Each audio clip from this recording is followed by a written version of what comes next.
Pido ayuda económica y agradezco a los que me están ayudando. Muy en especial, miren, dentro de unas 2 semanas voy a echar un vaciado. Es el techo del primer piso del seminario provisional, aquí, en este lugar, en el Murúa. Y pues suplico a los que puedan que me ayuden económicamente. Es un gasto pesado, aparte de los gastos de construcción normales que seguimos llevando por tantos años. Invito, muchachitos, miren, algunos jovencitos de América del Sur han solicitado entrar a nuestro seminario. Ya hicimos trámites. El gobierno mexicano exige muchas condiciones. Que nuestro instituto esté registrado con el gobierno. Y no podemos hacerlo. No podemos hacerlo. De manera que todos aquellos jovencitos que buscan este camino de la tradición, busquen en sus propios países o en otros países que tengan leyes menos severas que las leyes mexicanas. Esto pues es importante. No conviene mucho que un niño de 9, 10 años se vaya a otro país lejano, de costumbres diferentes, ¿verdad? Y sobre todo que vaya a estar ilegal. No, tiene que estar legalmente. Hoy les voy a comunicar la decisión que he tomado, de acuerdo con las madres y pues en lo que cabe con los seminaristas. Nuestro señor arzobispo Francisco Moreno Barrón, cuando vio nuestros seminaristas, fue en Semana Santa, sí, ¿verdad? Se molestó muchísimo. Hay fotografías de su cara que cuando los vio se deshace el pobre señor obispo, ¿verdad?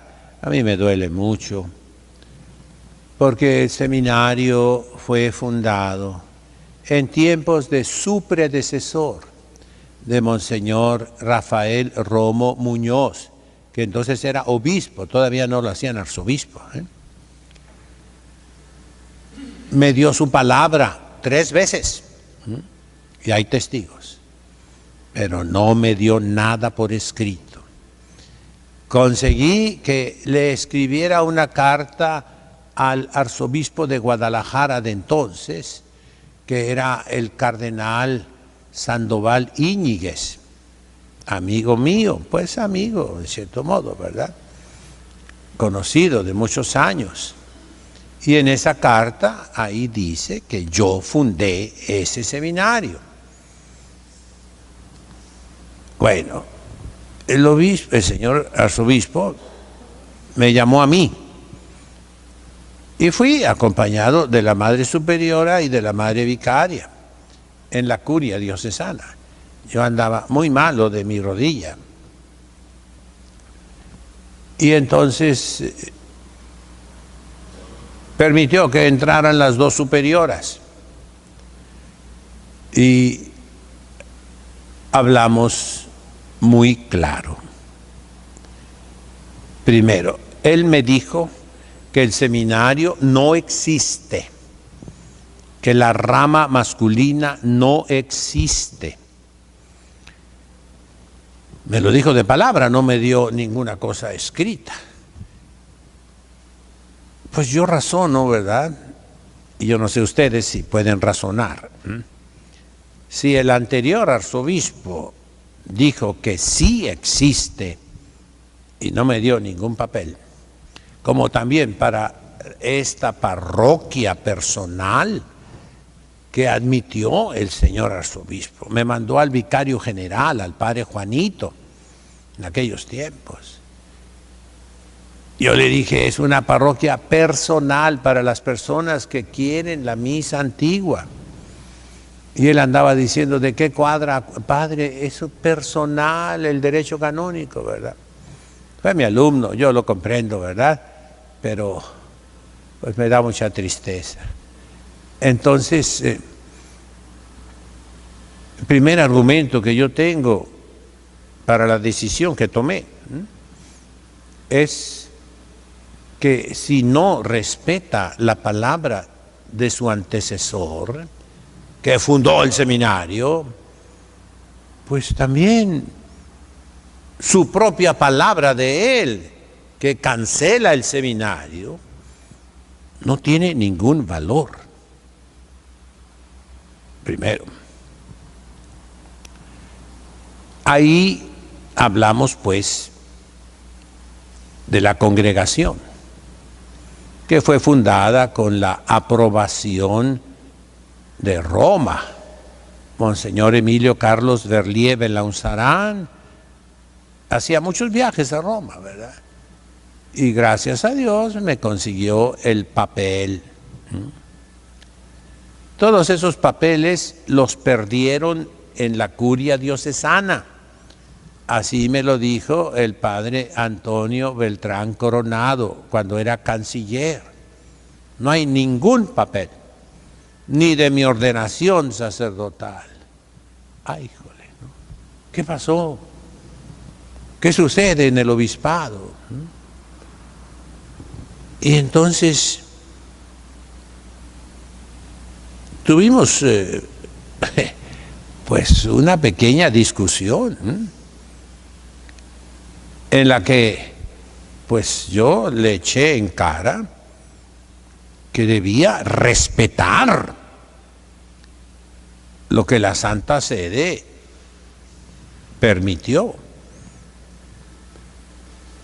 Y la Madre Superiora también le dijo,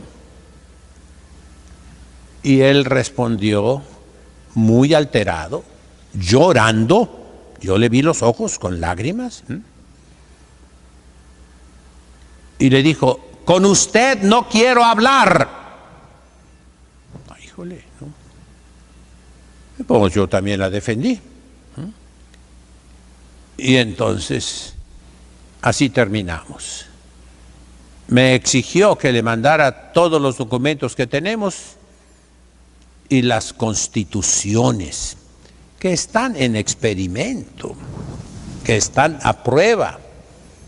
La Santa Sede a mí me dijo, y así es en todas las fundaciones, que hay un periodo que puede ser largo, de prueba, de experimento. Ninguna congregación nace perfecta, ninguna. Y entonces yo le dije eso al señor arzobispo, perdón. Mándeme lo que tenga. Excelencia, no, porque no es para la aprobación. Total, le mandé lo que tenemos. Y lo que me pidió también, dígame cuáles son sus cargos en la diócesis. Si el obispo no sabe cuáles son mis cargos, pues estamos un poquito mal, ¿verdad? Entonces, primera decisión que yo tomé. La parte femenina, no quiere él hablar con la superiora. Yo no voy a cambiar la superiora, es la fundadora. Aparte, en nuestras constituciones dice que es vitalicia. Y si no existe, para él, porque le dije del seminario, no hablemos de eso, no hablemos de eso. Entonces, ¿de qué hablo yo con él? Si me llama el señor arzobispo, ya está un poco mejor de salud, ya tiene un auxiliar, ¿verdad? Pues no quiere hablar con la superiora. Y la rama masculina, según él, no existe. ¿De qué vamos a hablar? No voy a hablar con él. Si él me busca, pues ya tomó su decisión. ¿Para qué me busca? Si él busca a la superiora y ya le dijo que no quería hablar con ella, pues ¿cómo va a hablar con ella si dijo que no quería? Por lo cual no vemos ninguna esperanza. Otros padres de aquí me han dicho: Isidro, no seas tonto, está esperando que te mueras tú. Ay, entonces no quiero morirme, ¿verdad? Porque una vez que te mueras, van a desbaratar todo. Ya anteriormente, en tiempos de Monseñor Rafael Romo, algunos sacerdotes que ahora están más arriba, habían dicho que querían estos edificios, los terrenos también, que nomás me muriera yo. Antes no me dijeron: Monseñor, muérase pronto, por favor. No me dijeron eso, son corteses, gracias a Dios, ¿verdad? Primera decisión entonces es que yo me separo de este señor obispo.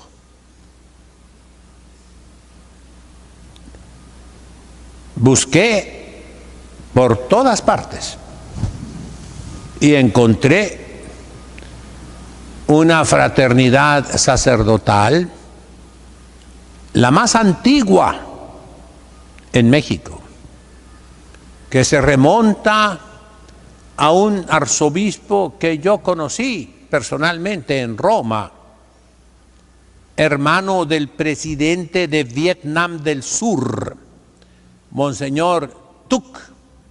Yo lo conocí. Él ordenó a Monseñor Carmona de Acapulco, que se encontraba en la misma situación que me encuentro yo. De lejos conocí a Monseñor Lefebvre, que se encontraba en la misma situación que me encuentro yo. ¿Qué situación? Situación de emergencia, porque me voy a morir, ya estoy viejo. Me faltan 23 años para cumplir 100 y sabrá Dios si llego, ¿verdad? Este es el momento de tomar la decisión. ¿Qué situación es? No solo es de emergencia. En el derecho canónico se habla in articulo mortis. Cuando de tal manera están las circunstancias que puede intervenir la muerte y todo se arruina, entonces la Iglesia concede que muchas reglamentaciones no sean necesarias. Ya les he dado el ejemplo del bautizo. Un niño se está muriendo, hay que bautizarlo. No hay que esperar que venga el padre o un diácono o un ministro, quién sabe qué, ¿no? Hijo, cualquier persona, hombre, mujer, católico o no católico, lo puede bautizar con tal que tenga la intención de hacer lo que hace la Iglesia. Y la materia y la forma, agua, yo te bautizo en nombre del Padre, del Hijo, del Espíritu Santo, y ya está. En el caso del matrimonio igual. Si por 6 meses, eso está aún en el derecho canónico nuevo de Juan Pablo II, si por 6 meses no hay sacerdote, recordemos que los ministros del santo matrimonio son el esposo y la esposa. Se pueden casar por la Iglesia y producir el sacramento con tal que haya 2 testigos. Así se hizo en las persecuciones, porque es un estado de probable muerte, porque es un estado de emergencia. ¿Qué situación es esta? Tercer calificativo, dije, es de emergencia. Dije, es una situación in articulo mortis. Tercer calificativo, ¿qué situación es esta? Es una situación de defensa propia. Todos tenemos el derecho de defendernos, ¿sí?, contra una agresión injusta. Y eso es lo que el señor arzobispo Francisco Moreno Barrón está haciendo contra nosotros. No quiere que haya seminario como yo lo quiero y tengo el derecho por ser el fundador, siempre y cuando no vaya contra las leyes de la iglesia. Los seminaristas pueden traer sotana, claro que sí. Su banda azul, claro que sí. Son tradicionales. Es en serio. Y entonces, dadas esas tres circunstancias de emergencia, de vida o muerte, de defensa propia, yo he hablado, después de mucha oración, de mucho consejo de personas sabias, de mucho estudio del derecho canónico, después de bastante tiempo, marzo, abril, mayo, junio, julio, agosto, septiembre, 7 meses. Y he tomado, como les avisé el domingo pasado, la decisión de unirnos a esa fraternidad sacerdotal, la más antigua de México. Monseñor Carmona ordenó a Monseñor Pivarunas en Estados Unidos. Monseñor Pivarunas ordenó a Monseñor Martín Dávalos, que es el actual obispo en esa fraternidad. Como en la fraternidad de Monseñor Lefebvre de San Pío X, hay obispos y hay un superior. El actual superior de la fraternidad de San Pío X no es obispo, pero es el superior. Y los 4 obispos que ordenó Monseñor Lefebvre ya están viejos. Y ya se ha hablado oficialmente que van a consagrar más obispos. Ellos piden la licencia a Roma y automáticamente les dicen que no. Yo vi en la Basílica de Guadalupe, en México, cómo desprecian a esos sacerdotes de San Pío X. Me dio lástima, porque traen sotana y ya los conocen, los ven como apestados. Y eso yo lo he vivido en carne propia. Desde 1976 que llegué aquí, llegué sin sotana, por miedo al obispo de entonces, que andaba en corbata, nunca se puso la sotana.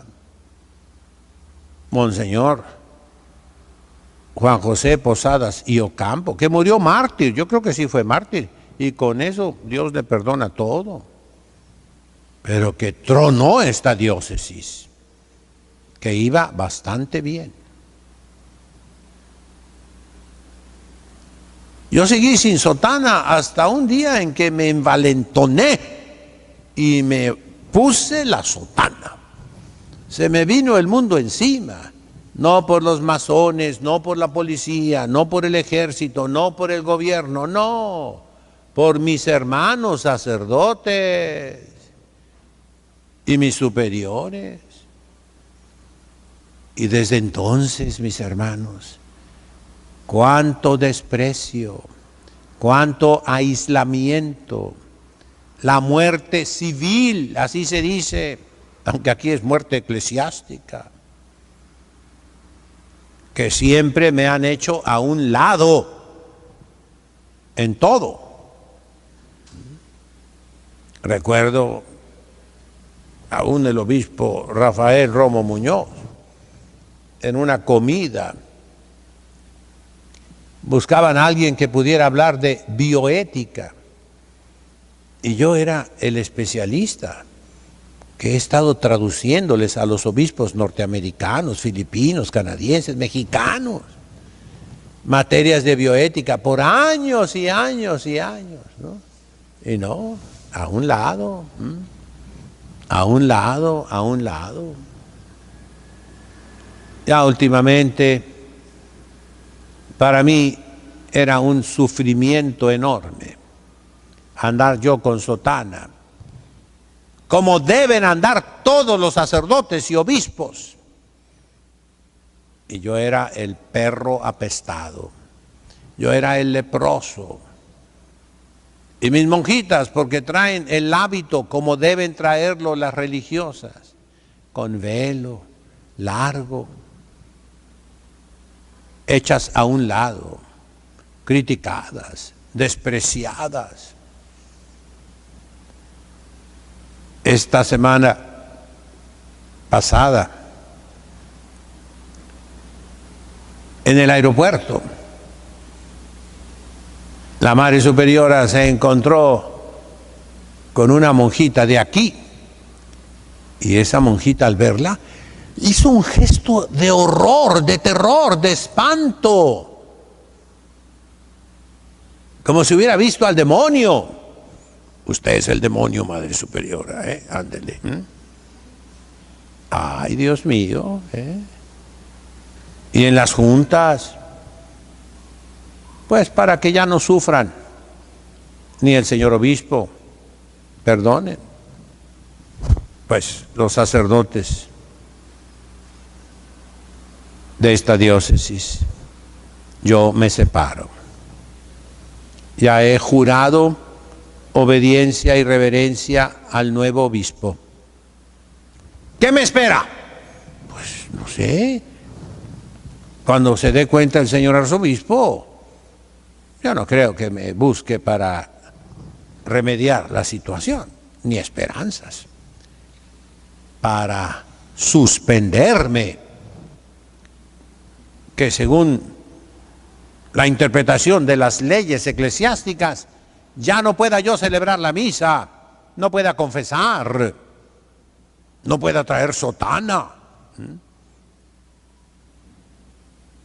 ¿Qué me espera?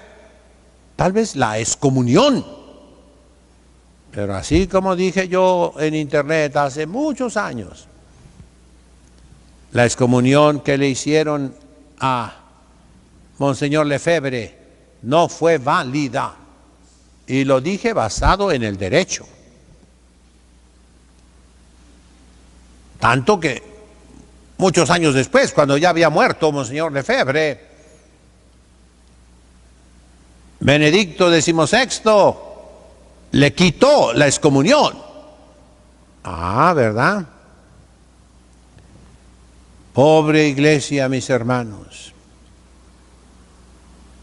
Los pastores no corrigen, no dirigen, no son pastores. La herejía anda por todas partes y no la combaten. La homosexualidad entre los sacerdotes por todas partes, que termina casi siempre en asesinatos, no la corrigen, la aplauden y buscan a esas pobres criaturas, sacerdotes con ese problemón terrible, para los mejores puestos, en toda la iglesia, para los mejores puestos, comenzando en el Vaticano.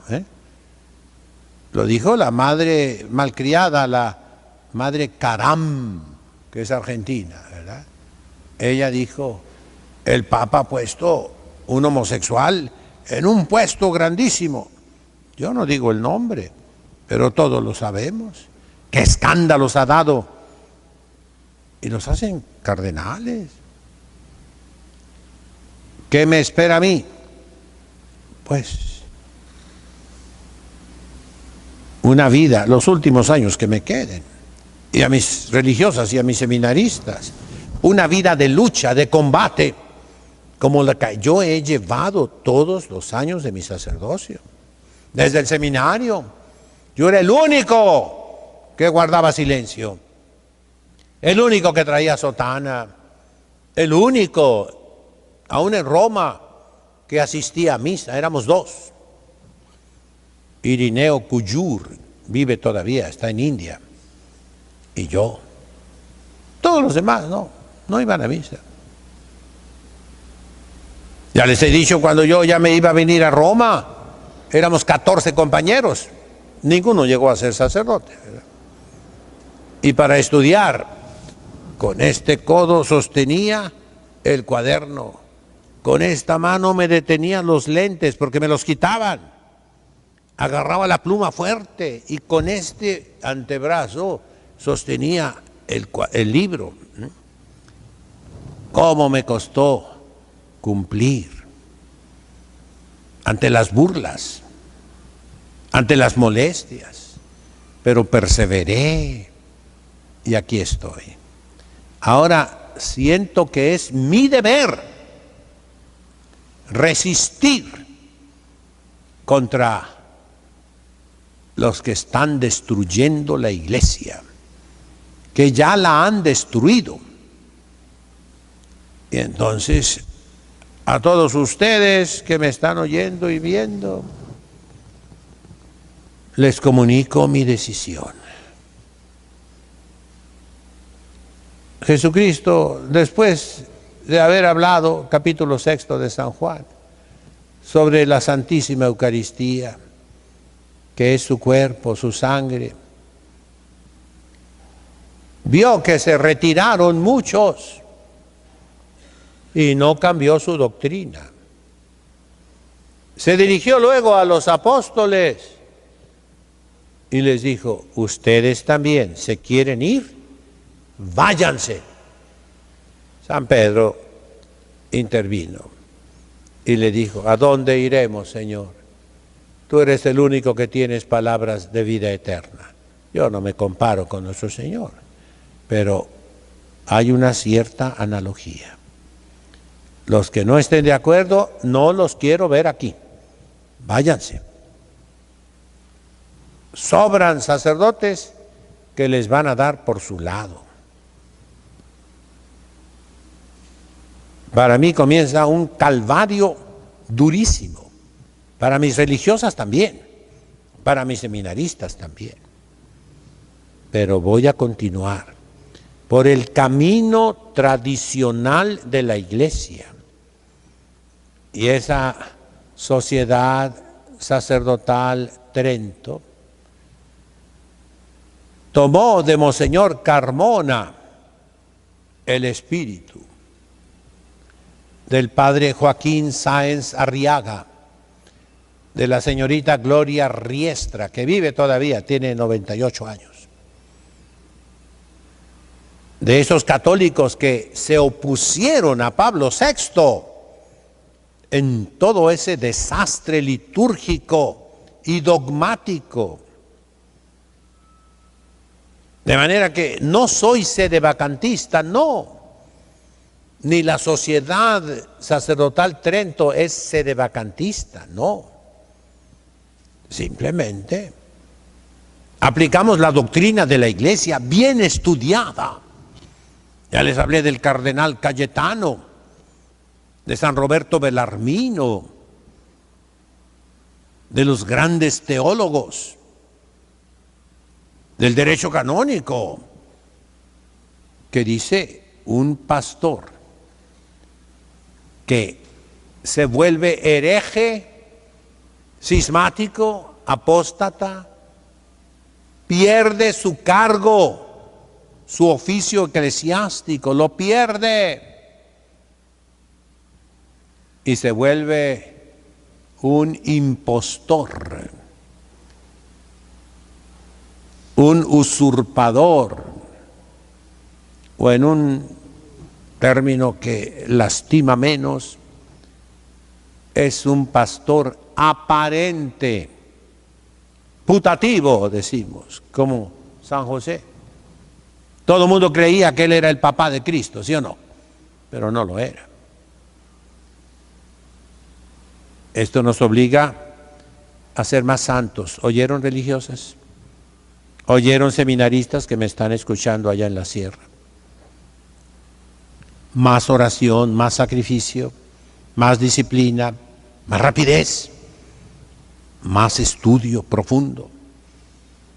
El copto saídico, el copto boárico, el copto fayúmico, el copto acmímico, el fenicio, el cartaginés, el ugarítico, el hebreo, el arameo, el siriaco, el caldeo, para profundizar más nuestra fe católica, para ayudar un día a la Iglesia cuando pase toda esta revolución que inició Juan XXIII, Pablo VI, Juan Pablo II, Benedicto y ahora Francisco. Esto va a pasar. Dentro de 60 años nadie va a recordar el Concilio Ecuménico Vaticano II, que no es concilio ecuménico, y lo he demostrado por declaración expresa de Juan XXIII y de Pablo VI.